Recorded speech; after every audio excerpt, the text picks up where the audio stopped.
Hey guys, Jacob Dupre here. I want to show you 3 of my favorite bebop licks. Here's the first lick.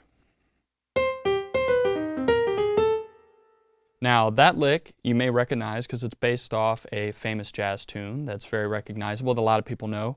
If you know it, you can guess it below because I'm not going to tell you what it is, but this is the full tune.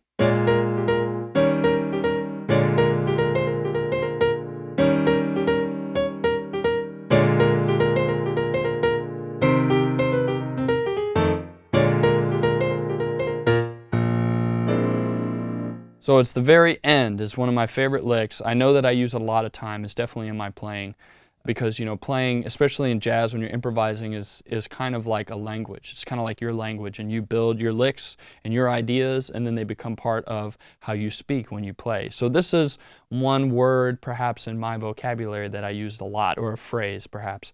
This lick is based on a 2-5-1 progression, which is very common in jazz music and a lot of other music as well, but very common in jazz. And it's the 2-5-1 at the end of this tune, which is a blues form. So it's getting us back to 1 at the very end. So the 2 chord is a C minor 7, then to F7, dominant 7, then to B flat 7. So that's the basic progression. But there's this guide tone line. There's this chromatic line on the C minor chord, on the 2 minor chord, that makes it a little bit more special, a little more unique. So what happens is you have just a regular C minor, but then it goes down to C minor major 7, so with a B natural on the top. Then that goes down to C minor 7, so flat 7, which is the B flat. Then that goes to F. So what the lick does is it follows that progression. It follows that leading line on the top that goes down chromatically. So if I play just a C minor in the left hand, I'll play the root note here and then the third, and then play the lick here. You'll hear that progression in the lick. So, okay, so to break it down, so the basic part of it is it's a C minor, it's arpeggiating C minor. So you've got C to G, and then to B natural, so that's we're getting that major 7. And then you go arpeggiate down a C minor triad. And then the last thing you do is what's called an enclosure. So we're going to F7, right? So the third of an F7 chord is A. You're going to play B flat, then go under to G, then A flat, and then A. So you're enclosing the third, enclosing the A. So, and there are several different kind of enclosures. I could do it like this, or I mean, they can be as chromatic and include more notes, but that's the enclosure I'm using here. So the whole thing put together is, again, it's just like an arpeggiation of C minor, C major 7, then you get to minor major 7, then you get to the C minor 7, flat 7, then you enclose the A natural. So that's it. So here's the whole thing. And then the rest of the tune. But of course, so that lick is in the melody of that song, but I like to use it in my soloing vocabulary all the time. It's very useful. I could probably pick just about any tune that ends in a 2-5-1, and that lick would be very useful. You know, if I did something like confirmation.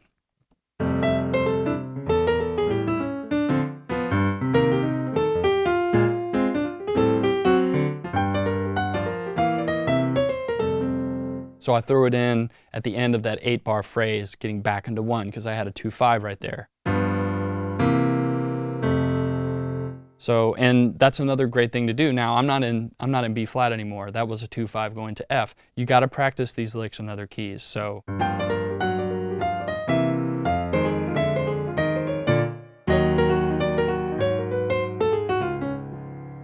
that way I was practicing, I was going down whole steps. So G minor to C7, then F minor 7 to B flat. So basically the 2-5 and then the 1 turns into a minor, which gets you down. So you're just moving around the circle of fifths.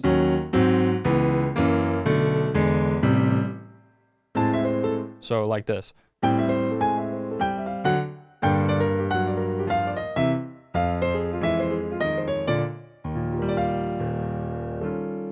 So that's how you should practice. The second lick is based on the diminished scale, and it's when you use a diminished quality over a dominant chord which then leads you to a 1. So it's like a 5-to-1 motion. So say you're on a C7,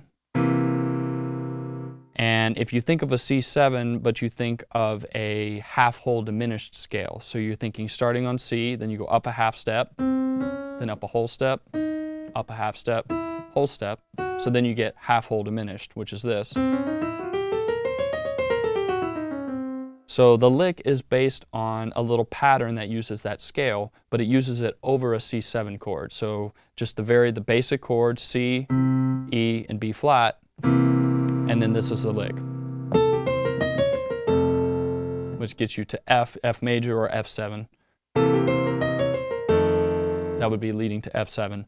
So what's happening is the notes I'm using notes that are part of that diminished scale. And the cool thing about this lick is you can start it in different places on the diminished scale. So if I wanted to do, depending on what part of the beat I started on, I can add more notes. But the basic lick is this. It's A to G, and C to B flat, and then E flat, D flat, and then going down to the third. So 4-3. 4-3 progression there. It's really very simple when you think about it, because the diminished scale is built on the interval of a minor third. It's like the key interval in the scale. So if you take these notes, if I play them together, those are moving by the same distance, the same interval each time. So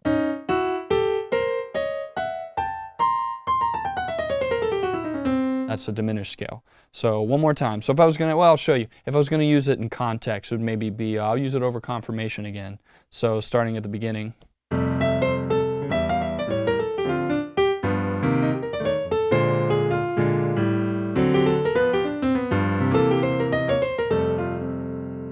So see how that works? So that got me back to F.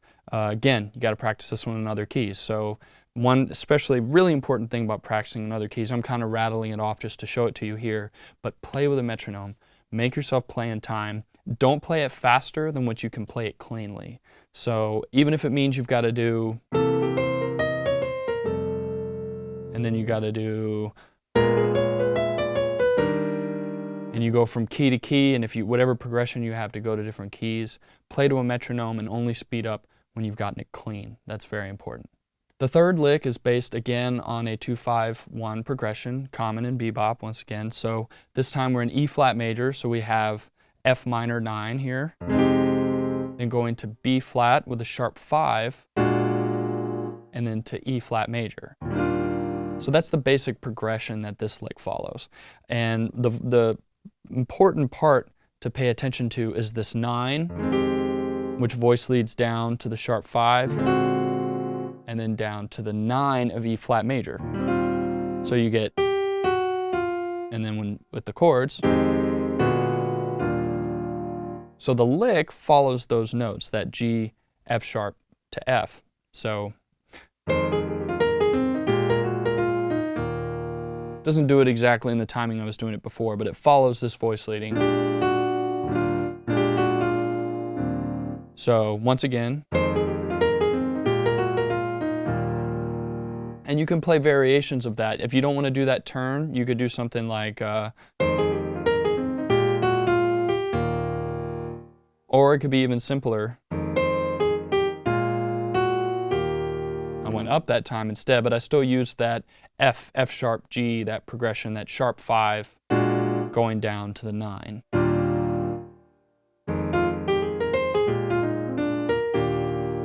Something like that. That's something that you should get used to practicing too.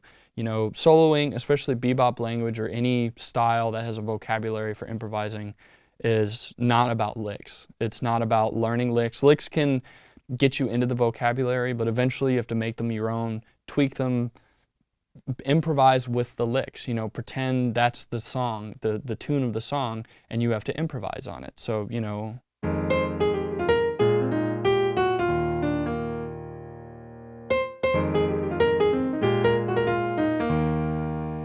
so those were two variations, kind of sounded the same, right? But just varied the rhythm, kind of changed it up a little bit, and that's how you can come up with your own licks and put them on other keys and practice them and all that great stuff. Hope you enjoyed checking out these 3 bebop licks with me. As always, if you have ideas for lesson videos I could do, please comment below and let me know. Thanks so much for watching.